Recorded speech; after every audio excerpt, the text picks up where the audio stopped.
This podcast is brought to you by the Association for Coaching, the world's leading international professional body which is advancing coaching in business and society worldwide. I'm your host, Julie Scanlon, and in this new series I'm excited to introduce you to coaches, experts and changemakers who share their insights on coaching women in the context of advancing systemic change. Our aim is to inspire and educate you to contribute to shaping to a more gender equal world. It's my pleasure today to speak with Ellie Highwood, who works independently as an executive coach and diversity and inclusion consultant in her two businesses, Send Them Soaring and Equisense. Ellie supports organisations as well as individuals through her coaching practice and also provides support on strategies to enhance inclusive workplaces. In this podcast, we're exploring coaching women in male-dominated sectors.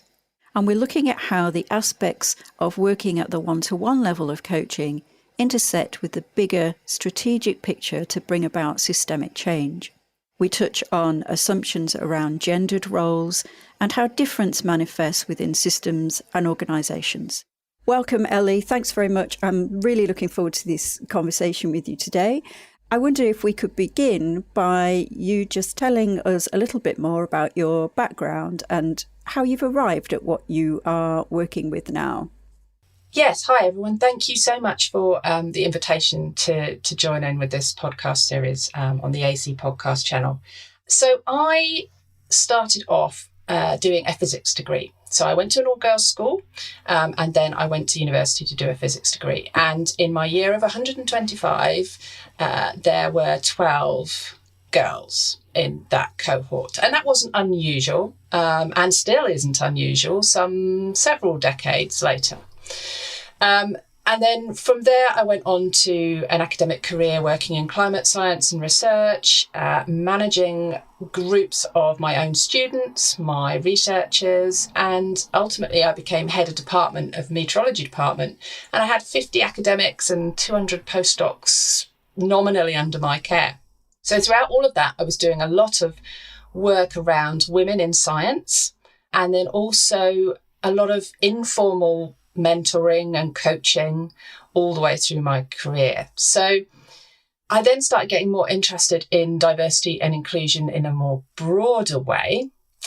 And thinking about my longer term career, I kind of developed that area, becoming the Dean for Diversity and Inclusion at the University of Reading, alongside being my academic post.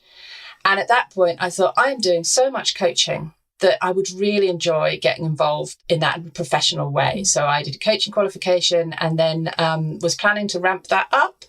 And then the financial situation in my institution happened. So I had the opportunity to take voluntary redundancy, and I have been running my own businesses for 4 years.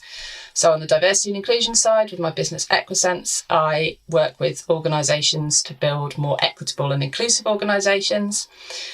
And on the coaching side, my coaching practice is Send Them Soaring, which comes from Mary Poppins. I used to work on the upper atmosphere, and so that's why my coaching practice is called that. I coach a lot of academics and researchers and a lot of women. So that's how I came to do this.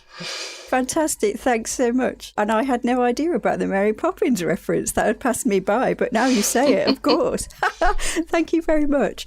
Thanks for that lovely introduction, Ellie, and your personal experience in being one of those few girls to take physics and how that's kind of followed you through in the career that you took. Obviously gives you that lived experience, as it's called, as well as the professional frameworks that you work with.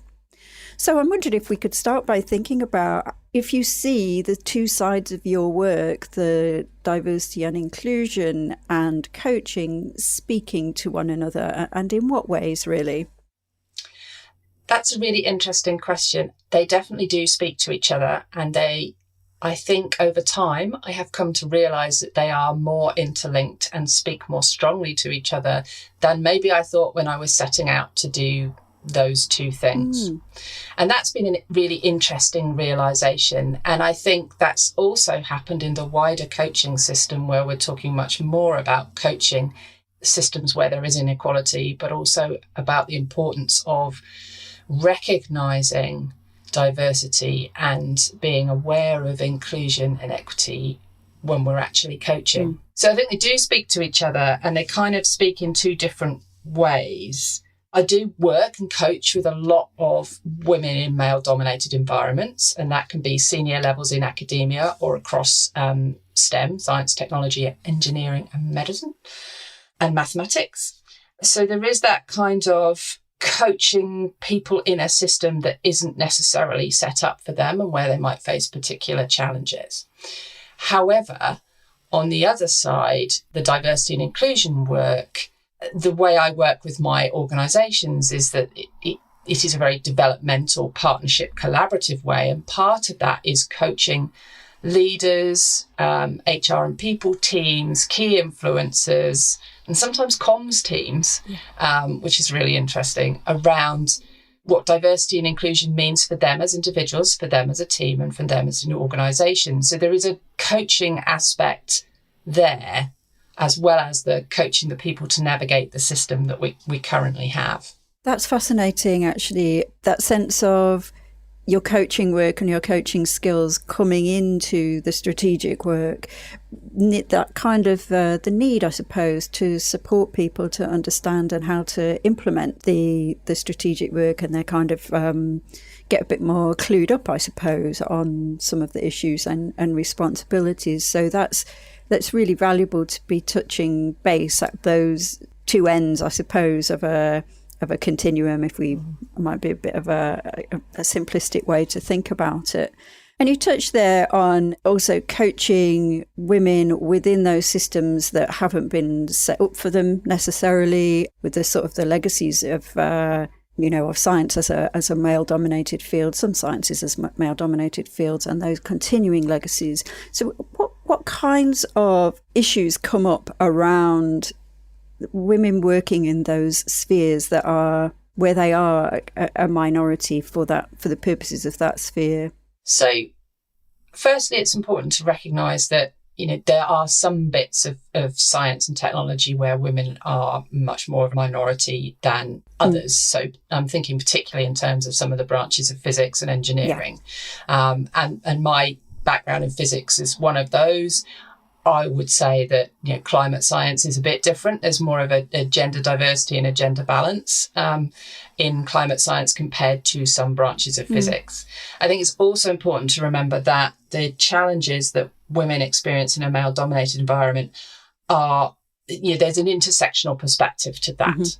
So the challenges that I might have experienced, being who I am, would be different to those with other characteristics and other identities. And we know that there's a difference in the experience of women of colour, of trans women, of lesbian women, and experiences around religion and race. So it's really important, I think, to remember that yes, there is some experiences that are common to women in a male-dominated science environment, but they'll have very different nuances in how they play out for different people. The things that I kind of see overall, there's sometimes the more overt exclusion aspect. So that might be working with people how to overcome not being included in meetings so much, things like that, how to have difficult conversations, how to have a conversation in an environment where maybe the stereotypical male banter or, really more aggressive scales. But, my diversity and inclusion hat starts kind of going when I get and kind of flashing, red lights at me when I start talking about those kinds of generalizations. Generalizations can be useful, stereotypes are harmful. So that's something I'm always aware of in this. The other thing, other than those kind of how to handle that overt discrimination, I find is that women tend to come to coaching at pivotal moments in their careers. And those pivotal moments might be when they've suddenly realised that actually they've got to confront an inequitable system personally for the first time. So I've recently been delighted to get emails from a couple of women academics that I coached a couple of years ago, who were coming in either thinking about part-time, coming back after parental leave, and suddenly confronting a system that, whilst in an abstract way, they might have known that different challenges were faced by women or different groups in the workplace, they hadn't had to confront it personally until that moment. And that pivotal moment is really key. And so there's work about overcoming that kind of shock of, oh, actually, that means this for me at this point. How do I navigate that? And that might be around expectations for promotion, balancing other considerations, caring responsibilities. It might be unequal and inequitable workload expectations, the kind of thing around women often being given kind of the citizenship, more of the citizenship tasks around academia.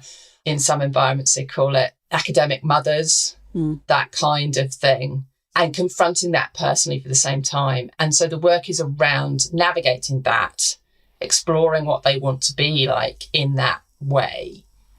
And both those emails have gone on and been promoted to professor this year. So, that's fantastic to hear. But I find it is at those kind of moments where you're confronting the inequity of a system personally that I see women coming to coaching at that point.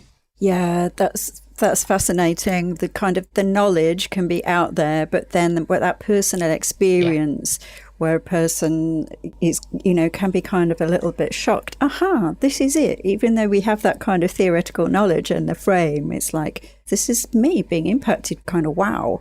So I guess, how do you support women around that pivotal moment? How, what do we do? What can we do as coaches to support with that and also potentially challenge, I guess? So the challenge is, to approach it with a mindset that's not a deficit model mindset. So by deficit model mindset, what I mean is assuming that the problem is with the woman. The challenge and the problem is with the system. And that's what ultimately we need to change long term.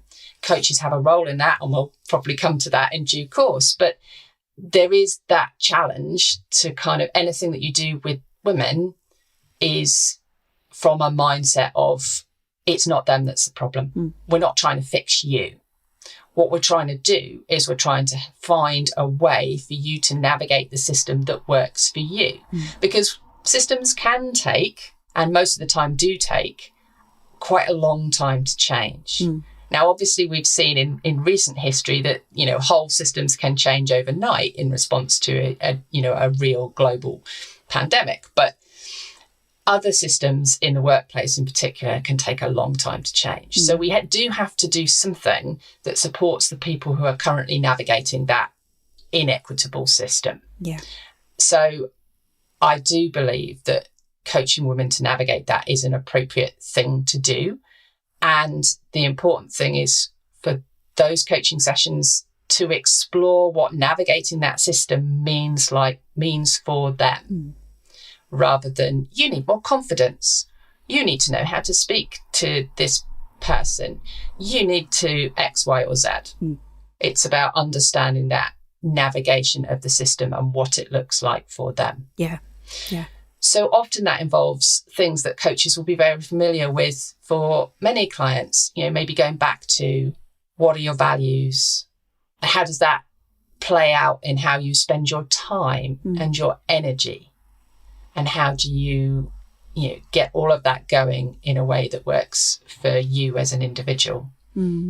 Yeah, thank you. I love the fact that you've brought up not a deficit model, because it is also, that is something that it can be a slight challenge when we see leadership programs for women, or, you've brought up intersectional kind of identities as well, leadership programs for global majority people, etc. And it can appear that those are for, a sticking plaster. Those people need additional support because there's something wrong with that group of people, or with with those identities, which is absolutely, it just feeds into the problem, feeds into the systemic challenges. So, absolutely. Yeah. And that's the kind of suggestion that often comes up on my other side, working for diversity and inclusion consultancy. Often you get people suggesting, we should do a leadership course for women, or we should do a confidence course for people of colour, or whatever it happens to be. And so what I try to do is establish where they're coming from with that suggestion, because it might be that that's a really appropriate thing. If you look at the evidence for what's happening within an organisation, it might be that for some reason, the promotion, preparation, mentoring isn't reaching a particular group, in which case, maybe you try and understand why they're not accessing that. And it could be that they don't feel safe in the space, in which case you make the space that is safe for them to achieve that. But at the same time, acknowledging that the problem is the system, not the individuals. Yeah. So I always try and kind of ensure that the organisations I work with from diversity and inclusion side are coming at it from okay, we need to do this because our system is currently having a disproportionate impact on this group of people. Yeah. We can mitigate against the system problems by doing this in the short term, but it has to be paired with a long-term set of actions to change the system. Yeah. So that's how the deficit model plays out both in the D&I side and in the coach side, to kind of try and mitigate against that mindset, really. Yeah, what you're saying there about the sort of the long-term view and the shorter-term view of supporting people within the systems now really reminds me of a lovely term by an academic called Jen de Vries, and she uses the term taking a bifocal approach, so that we are looking, with one lens at the long-term view. What are we doing to change for that longer term? Yet we have a whole group of people working here and now, living here and now. So we need a shorter focus on supporting those people within those systems. As coaches, we know, we're always coaching people who are in a system of some sort.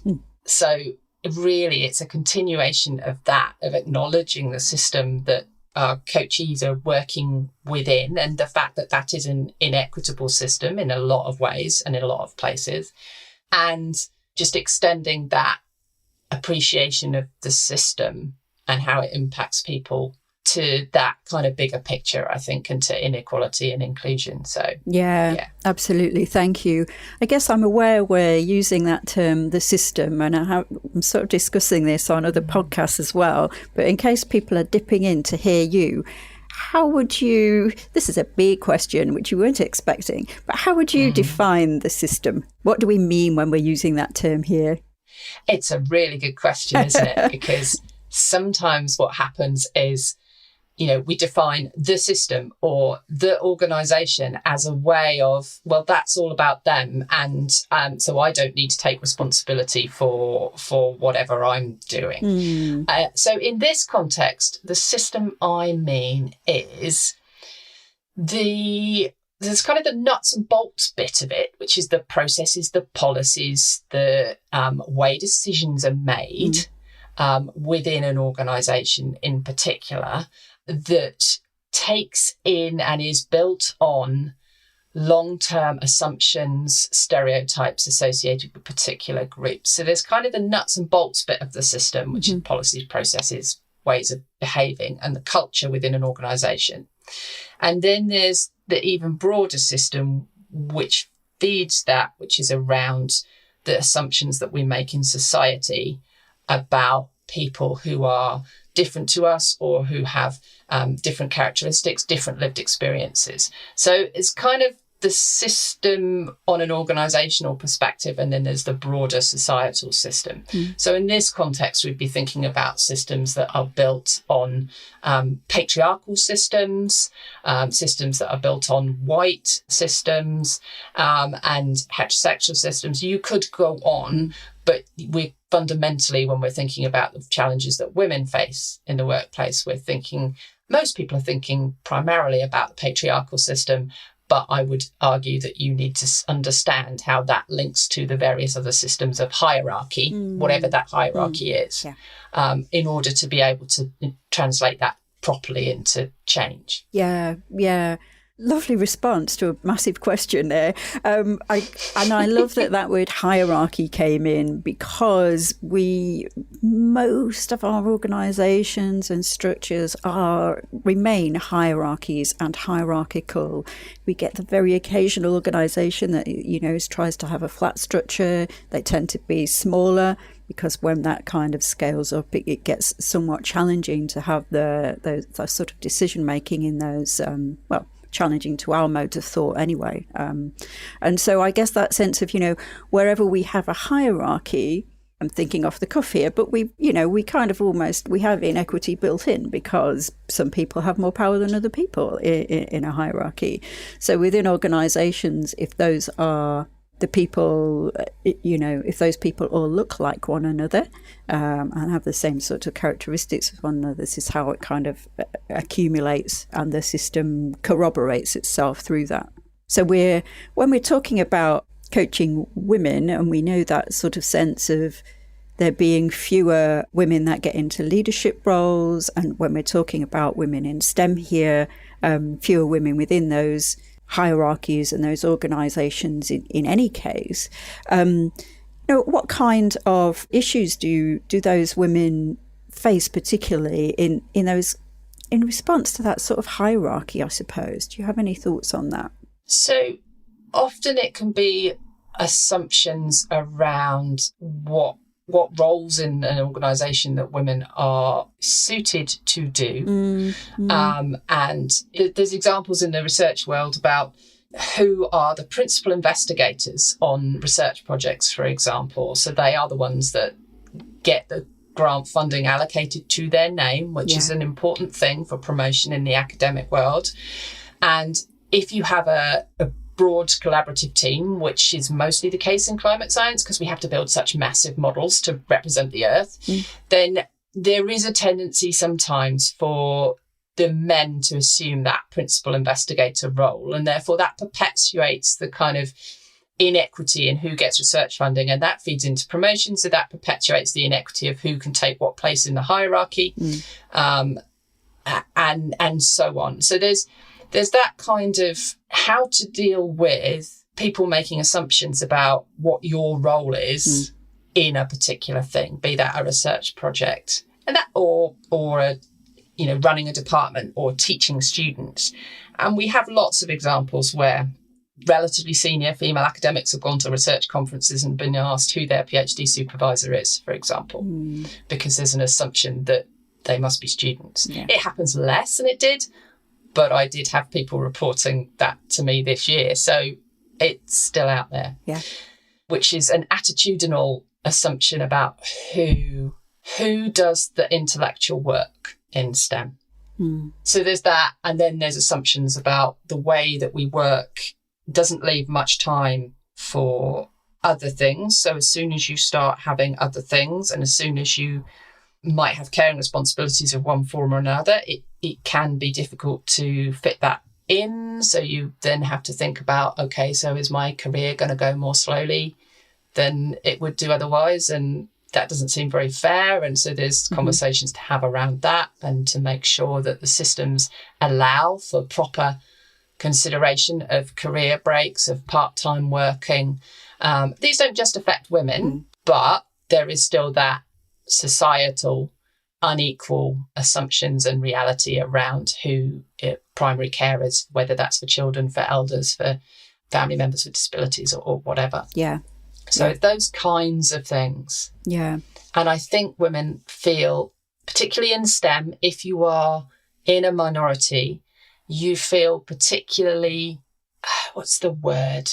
There's almost some kind of, you feel the expectation of having to be really strong and much better than other people. And you also feel the responsibility for women who are more junior to you to show that it can be done by a woman. And that can put a tremendous amount of pressure from an internal perspective on women, just going through that kind of promotion, or as they get into those leadership roles.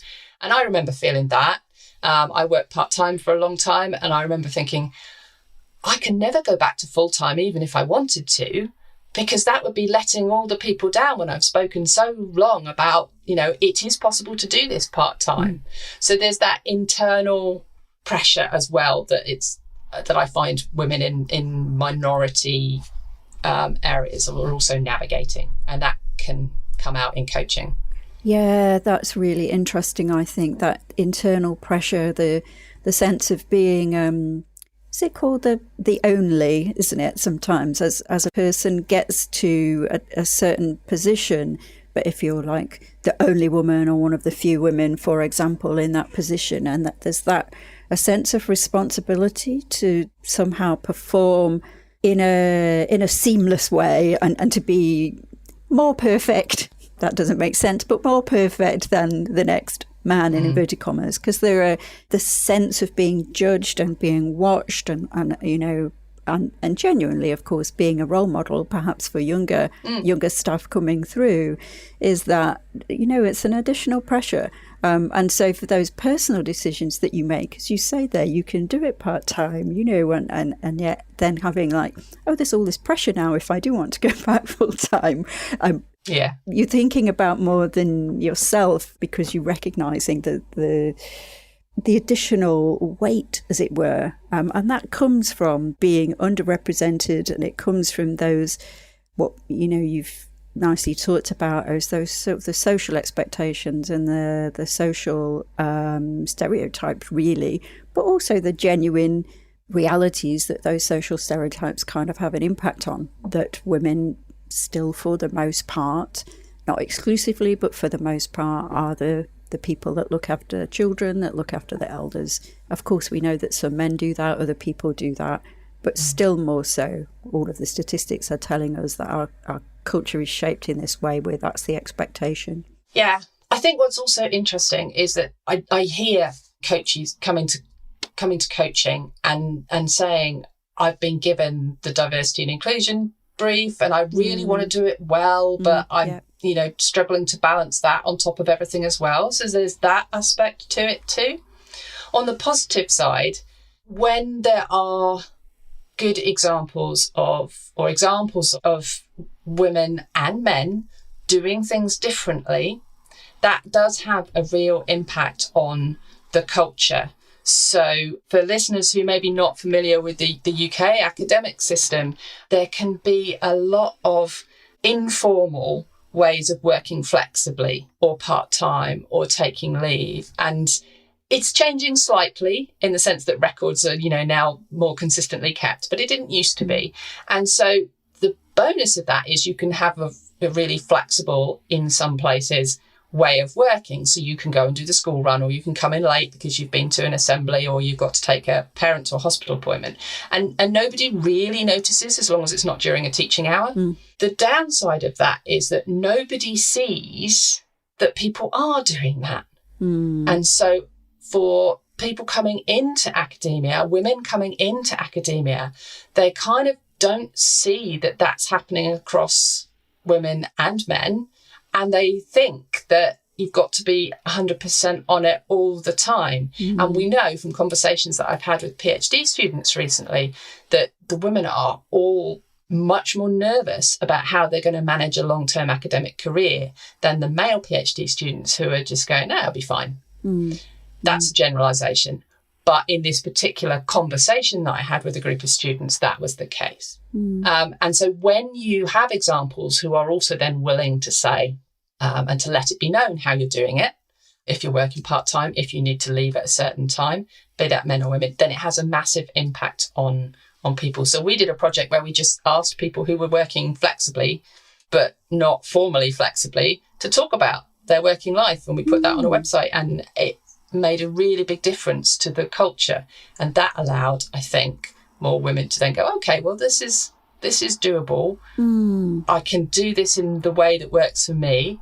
But sometimes we just need a bit of support from a coach to work out what the way is that works for me to do that. So I think that's where it all ties together. Yeah, absolutely. So the coach comes in there to help that individual figure out for themselves the navigation points. But that's lovely. You did a project where you had examples of that kind of made public, because otherwise it does all happen implicitly, quietly, and people can assume that they're kind of the only one, even though realistically they know they can't be the only one, but they feel that they're only one sort of trying to navigate this. And it might only simply be, conversations with a trusted colleague or friend. Whereas putting that public, it's like, this is okay. This is how people do it. This is how people get their work done and look after families, or even if it's, have a life that is... Yeah, exactly. We had lots of examples like that. Yeah, it doesn't have to be people that have families, but yeah, that sense of what a balance might look like and kind of how to simply how to live that and kind of find a pathway to do it that works for you.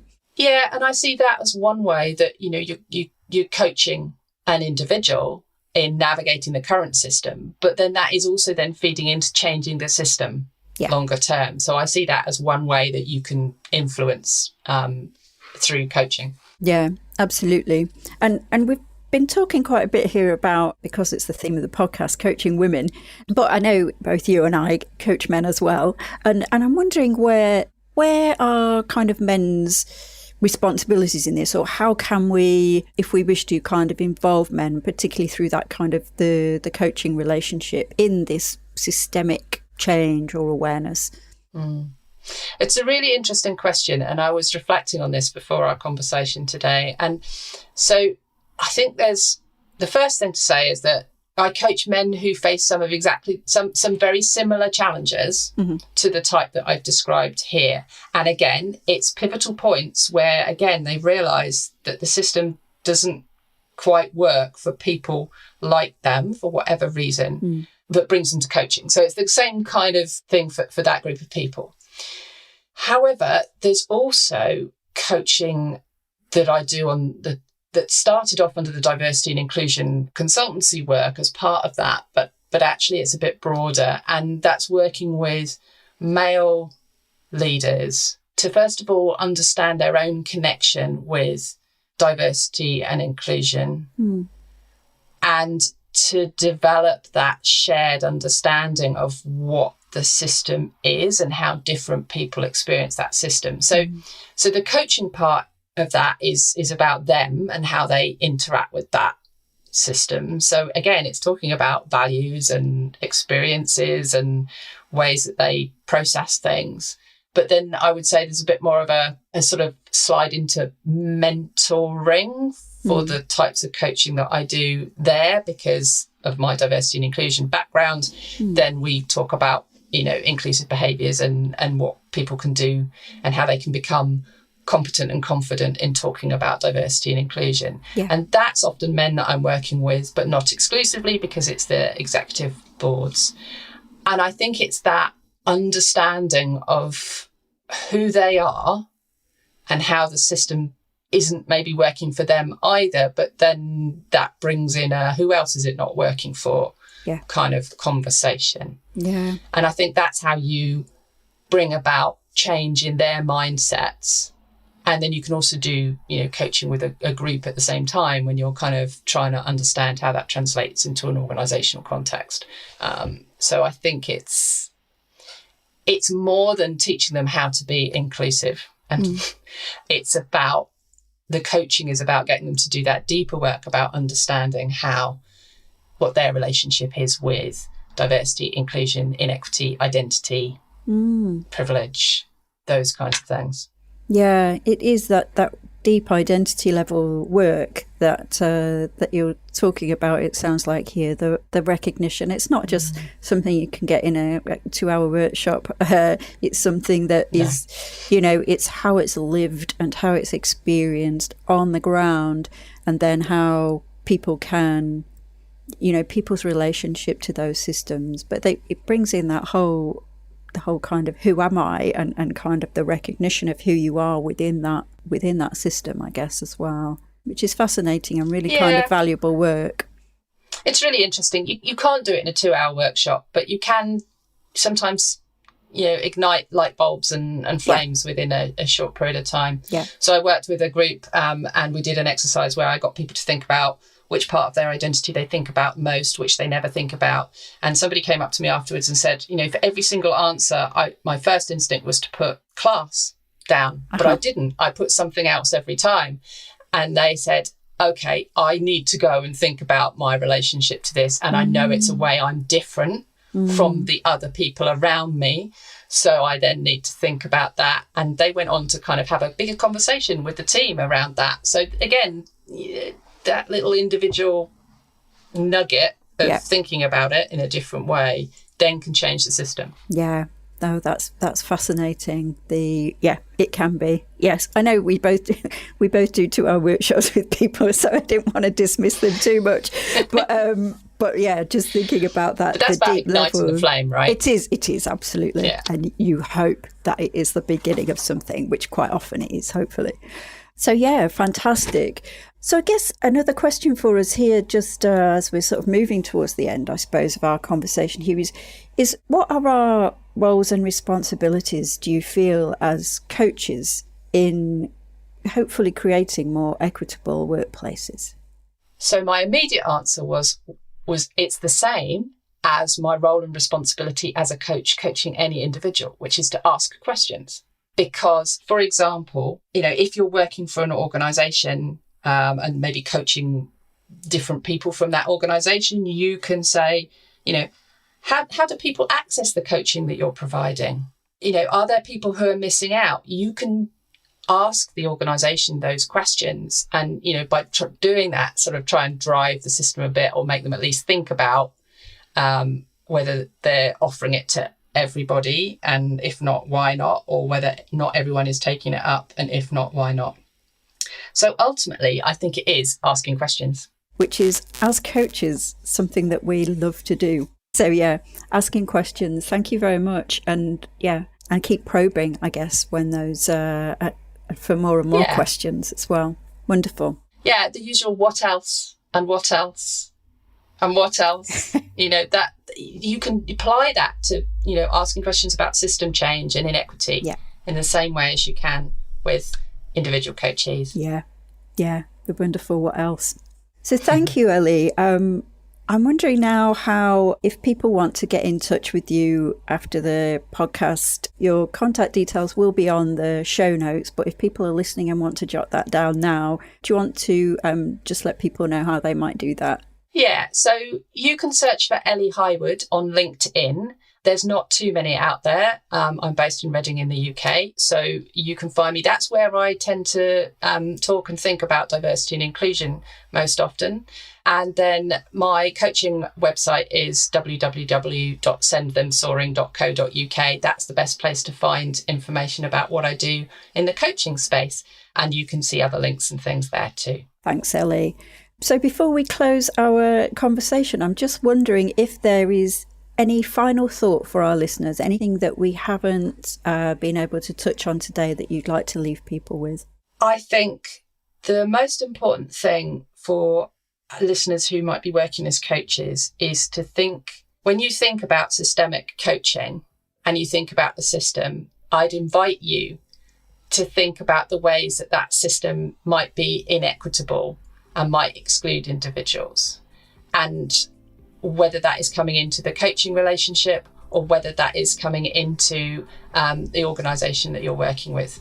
So when you think of systemic coaching, think about the equity and equality and inclusion aspects of that system. That's my invitation for listeners. That's a wonderful invitation. Clicks into that. What else?